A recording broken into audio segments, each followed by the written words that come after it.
Estamos en compañía con Emiliano Escota, al cual le dimos un mate y lo vamos a esperar que lo termine. ¿Cómo te va, Emi? Gracias por acompañarnos. Hola César, gracias a ustedes por invitarme y a todos los que están escuchando una buena mañana. Bueno, ¿cómo viste las distintas variantes de lo que pasó el domingo pasado, pero en la ciudad de Santa Fe? Si es que cambiaron, si alguien subió, alguien bajó, más o menos, se reacomodó algo? A ver, yo en particular no creo que en Santa Fe haya sido un escenario muy diferente al que pasó en la ciudad, al que pasó en la provincia, ni tampoco al que pasó a nivel nacional, porque cuando las elecciones son nacionales los territorios tienen poca cosa para decir. Pero sí hay que arrancar diciendo que la sorpresa fue para todos y general. Esto no diferencia Libertad Avanza, Peronismo, ni Provincias Unidas, todos los frentes que competían y que se sentían competitivos se vieron sorprendidos, incluso hasta los que hacemos encuestas, y ahí hay que hacer un mea culpa también.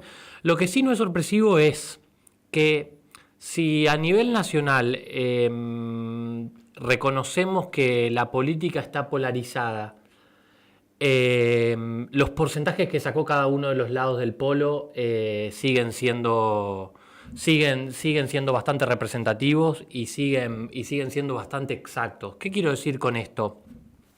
Que por supuesto que acá, por ejemplo, en la provincia de Santa Fe se pensaba y se medía que Provincias Unidas podía tener un mejor desempeño. Lo que también se presumía es que el arco ideológico del polo antiperonista estaba alrededor del 60%. Y fue alrededor del 60%. Ok, te pido una pausa, lo entrevistamos a Luis Larpín, que nos Perfecto. hace un informe de derechos humanos desde Rosario. Si querés escucharlo, te pones Sí, los por favor. auriculares o compartir con nosotros. ¿Cómo te va, Luis? Buen día. ¿Cómo andas en Rosario? ¿Qué andas haciendo? Mira, acá estamos en una instancia importante para nosotros, que es el 6. A ver, acomodate que se cortó un poquito ahí. Ah, me parece que se nos fue. ¿O se cuelga? Sí, se cortó. Bueno, ahí lo llamamos de nuevo. Perdón que te cortemos la desprolijidad, Emi, pero vos decís que más o menos el antiperonismo anduvo alrededor del 60 también en la ciudad de Santa Fe. Sí, totalmente. Acá en la ciudad de Santa Fe, Provincias Unidas sacó alrededor del 17-18% y... ¿En cantidad de votos te acordás más o menos los números? No, te puse en un No, apuro. no, los tengo. A, a- No, no, a pero nivel está. provincial son alrededor de 300.000 votos, no, a nivel local no lo hemos medido. Y de nuevo, si ahí uno empieza a trazar, digamos, los targets que representan ese 60% que incluyen a la Libertad Avanza con Claro, 40 y piquito por ciento claro.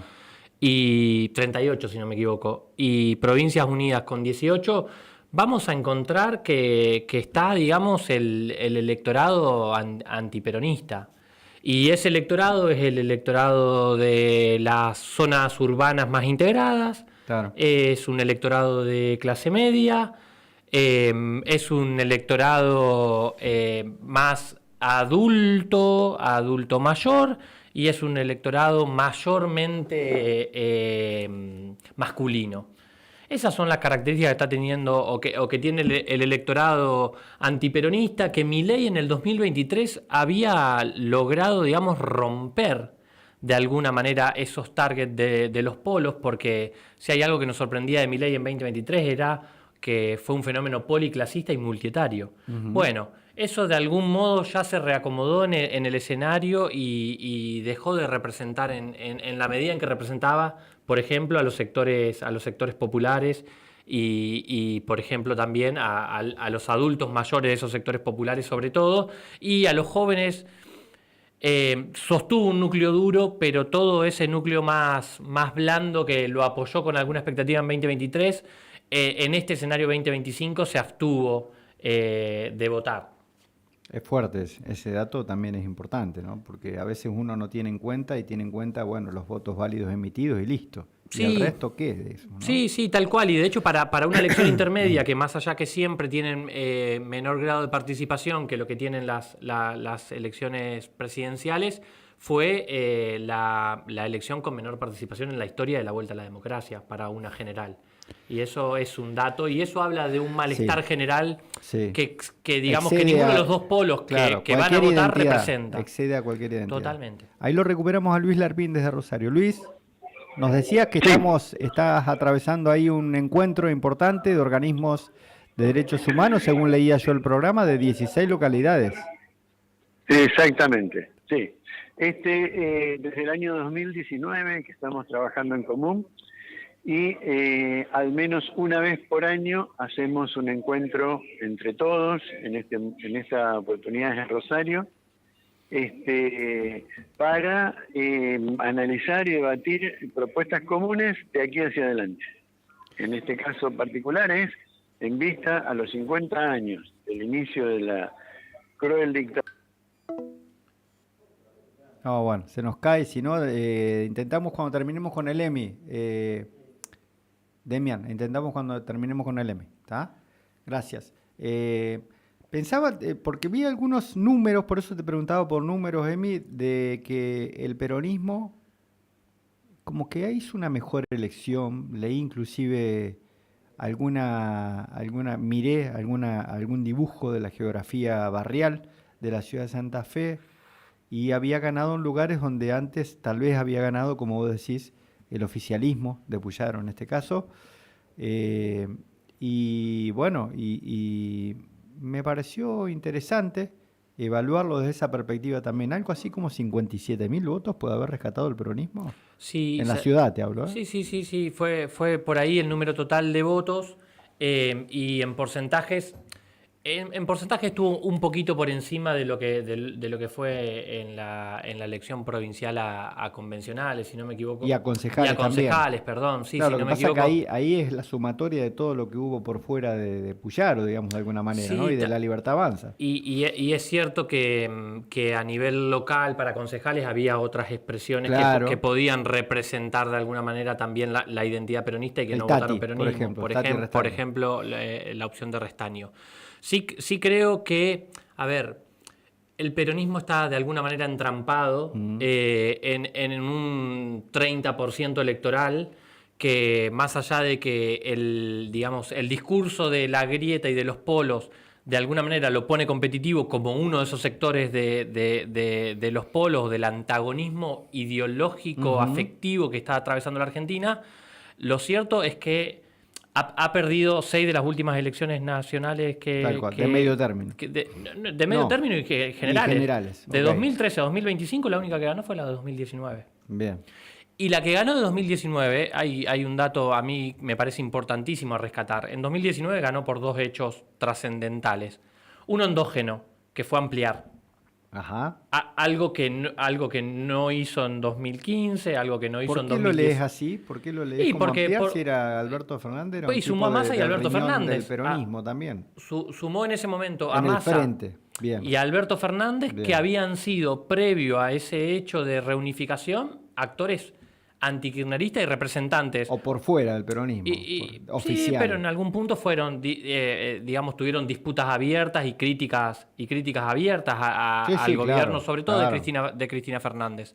Y representaban Alberto, digamos, a un círculo de poder con el que el peronismo estaba disociado, Sí. y Massa a una masa societal trabajadora de clase media, entre comillas, O, pongamos todo esto entre o comillas. la avenida del medio tan La ancha avenida mentada del medio. que vemos que no sé si es ancha, pero bueno, no sé. Porque Digamos, ahora después de esto quedó muy expresada, por lo menos en Unidos, en el 18% o 20%, pero sí, a nivel nacional es 7%.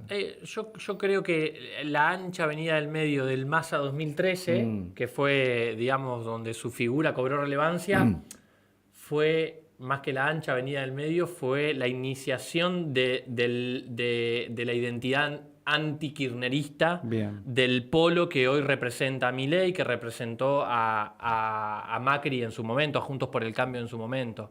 Digamos, fue ese inicio. Massa se quiso ver como una avenida del medio, Claro. pero ya era una avenida de centro-derecha, al menos en sus votantes. Sí, sí, Es como sí, pasa sí, acá con sí. Unidos. Sí, Y más conservador, Unidos quiere claro. diferenciarse de Milei, sin embargo, el electorado lo comparten. La identidad electoral es muy homogénea entre ambos votantes. Entonces, lo que digo, en 2019 tuvo endógenamente ese movimiento que amplió al kirchnerismo de alguna manera, y en otra medida tuvo un fenómeno que fue también directamente influyente, que fue que al gobierno le fue mal. El gobierno de Macri post elecciones 2017, claro, inicio 2018, se empezó a caer a pedazos, para decirlo mal y pronto. Y eso también fue un aliciente para la vuelta del peronismo. Hoy el peronismo no ha ampliado. Y en segundo lugar, más allá de que el gobierno tiene algunas variables controversiales y sobre todo bastante escándalos al interior de su composición, la gente todavía está percibiendo, digamos, que es un inicio de gobierno y que quedan 2 años más de mandato y por lo tanto hay una segunda oportunidad a pesar de, decimos nosotros, a pesar de. Y creo que esos dos factores, uno propio del armado peronista y otro en función del momento en que está el gobierno y que está iniciando de alguna manera su mandato, y que esta elección no iba a definir a un próximo gobernante, sino más bien la posibilidad de que el programa de Milei siga llevándose a cabo o el impedimento a ese programa, porque no iba a haber un programa que lo pueda suplantar, porque eran elecciones intermedias, le dieron al electorado esa posibilidad o ese voto útil de seguir apostando por la Libertad Avanza. ¿Qué elementos vos ponderás en la ciudad de Santa Fe? De nuevo te traigo acá. Uh-huh. Tal vez vos tenés una lectura mucho más local que la nuestra. En el voto, en la constante, en el voto, aparte de este elemento que vos decías, que es un elemento transversal al país también, del elemento anti, digamos, ¿no? Anti-peronismo, antijusticialismo, anti-izquierda, no sé. ¿Qué otro elemento notás vos en el voto de la ciudad de Santa Fe? Bueno, es una pregunta interesante. Nosotros hace mucho tiempo también notamos que el peronismo se conurbanizó y en esa conurbanización dejó de lado a todos sus provincialismos y en ese movimiento también dejó de representar las demandas del interior.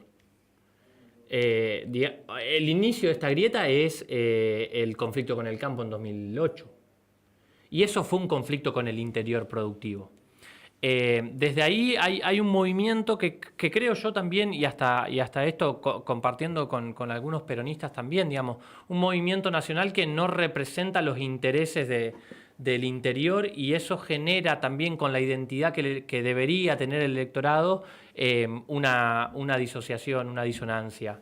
El interior, digamos, o lo que pasa en el interior, lo que puede pasar en Santa Fe, digamos, y en las regiones que rodean a la ciudad de Santa Fe, hay una idiosincrasia muy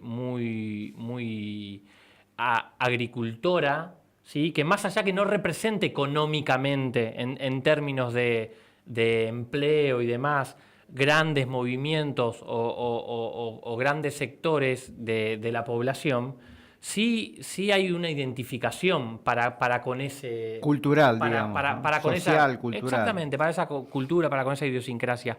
Y creo que ahí el peronismo en clave nacional no termina de representar. ¿Por qué lo representó en el 2011? Eso es lo que yo no alcanzo a entender, porque, viste, cuando denostan al kirchnerismo o dicen, bueno, viste... son minorías, son el 30%. ¿Por qué Cristina sacó el 54%? Sí, hay que ver cómo estuvo compuesto ese 54% del digo, 2011. Es interesante hacer ese ejercicio, ¿sí? ¿Viste? Porque ¿cuánto desde ese 54 a este 30 estable perdiste? 20 y pico de puntos, y es un montón. Sí, inclusive no sé cuánta gente votó, por ejemplo, ¿no? Y creo que lo que no pasaba en 2011 es que el arco opositor estuviera unificado. Ajá, ahí está. Hoy, digamos, Massa 2013 y después el PRO en 2015 y después Juntos por el Cambio, fueron ahí... Momentos, claro. Fueron unos hitos que terminaron de coalicionar los intereses opositores y generar un frente que pueda representar de forma unívoca, en términos de frente, a toda esa oposición que, de nuevo, en 2008 se empezó a generar, pero digamos, no fue el 2008, el inicio de la grieta no fue, digamos, lo que culminó en 2011. Tal vez 2011 fue ese 54% fue, digamos, otro momento más Claro. para entender que si la oposición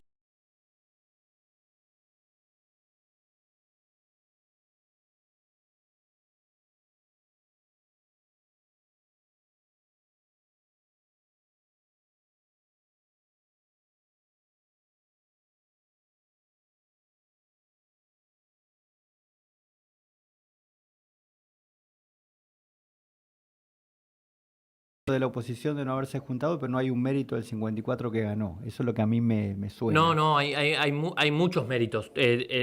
Todo ganador tiene méritos, digamos, y la explicación de la victoria no. También un momento, digo yo, ¿no? En Latinoamérica, ¿viste? También afecta a veces, Sí, ¿no? por supuesto, pero ese momento venía de una recuperación 2003-2007 muy fuerte, digamos, una construcción de poder por parte de Néstor, sobre todo, muy intensa, que había sido muy intensa y en esa búsqueda de gobernabilidad había trabajado mucho la federalización de la gobernabilidad. Ajá. En 2007 ese movimiento creo que aumenta también, digamos, se suman partes del radicalismo, se suman gobernadores no peronistas. Ujú. Yo creo que fue todo acumulación hasta 2011. Bien. Entonces, la victoria de 2011 fue también acumulativa de diferentes procesos y sobre Claro, todo del bolsillo claro, de la gente. claro, ahí está, también. Desde el 83 a esta parte, uno puede predecir quién gana la elección en base a si el gobierno disminuyó o aumentó la pobreza. Ujú. Si nosotros llegamos a 2027 y la pobreza aumentó en vez de disminuir en función de cómo la dejó el gobierno anterior, uno ya podría predecir que el gobierno la perdería. Y si la pobreza disminuyó, uno podría predecir que el tiene gobierno posibilidad, ganaría. por lo menos tiene Eso viene posibilidad. pasando fácticamente desde el 83 a esta parte. Mirá. Y entonces ahí el voto económico es muy importante y creo que ese fue un ciclo virtuoso económicamente en Argentina. No hay que quitarle mérito. De 2011 Bien. en adelante es donde se produce el estancamiento y ese estancamiento que no es pérdida de, por ejemplo, puestos laborales, pero tampoco es acumulación de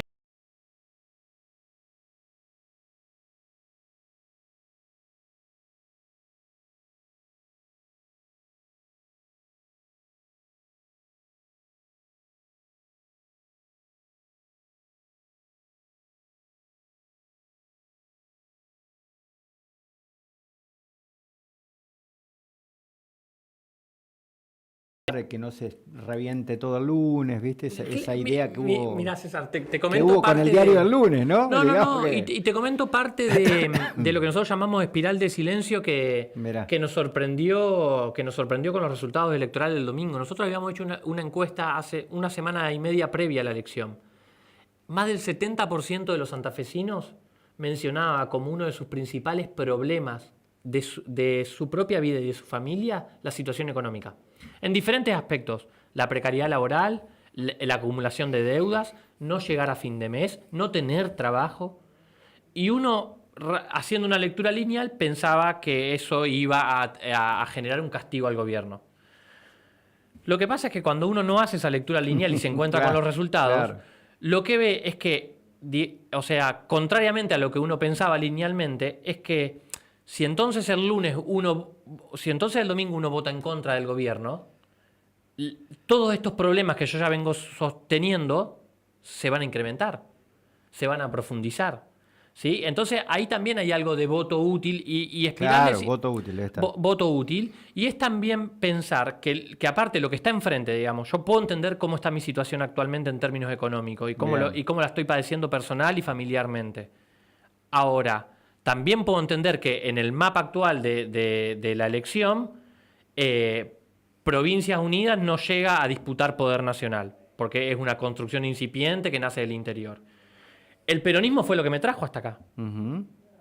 Y porque aparte el peronismo no tuvo ningún tipo de renovación, no tuvo ningún tipo de autocrítica. Entonces lo único que me queda es... Eso vos sabés que yo, bueno, pero es para charlar Sí, es una para vida. charlar largo y tendido. Una vida, porque yo digo lo de la autocrítica, bueno, vos ves el gobierno nacional cómo actuó y vos sentís, por ejemplo, Patricia Bullrich sacó el 50%. ¿Cuál es la autocrítica que hizo Patricia Bullrich? Pero De haber estado en 8 partidos, haber pasado por distintas situaciones, tener causas judiciales en contra. ¿Cuál es la autocrítica de Bullrich? Ninguna. Pero es que nadie hace Eso es lo que a autocrítica mí me- ganando. La autocrítica se hace cuando perdés. Pero, O sea, perdió también, con De la Rúa ya perdió, por ejemplo. no, está ¿Me bien, entendés pero... lo que te quiero decir? O sea, Sí, está bien, pero yo creo que hay precisa... una exigencia distinta al peronismo que al resto del arco político. A mí me pasa como peronista, te lo digo inclusive, ¿no? Pero bueno, capaz que sea una sensación, estemos muy sensibles. No, los yo creo que las peronistas. derrotas electorales tienen que llevar irremediablemente a una autocrítica, y el peronismo perdió en 2021, perdió en 2023 y vuelve a perder ahora en 2025. Y yo no veo esa autocrítica. Ahora vos me decís, está bien, ¿qué autocrítica hizo el PRO cuando perdió en 2019? Bueno,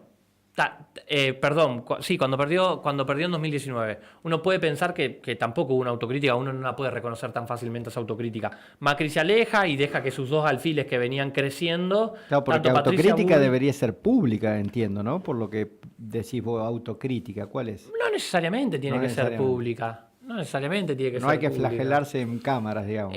Lo que sí, a ver, la sociedad tiene que en algún punto percibir que hay un cambio en esa identidad y que ese cambio puede volver a representarlo. Claro, Si la sociedad bueno. no termina de percibirlo, Expresar, uno claro. puede juntarse 1000 veces entre referentes a discutir, pensar Claro. y reacomodar lugares y programas.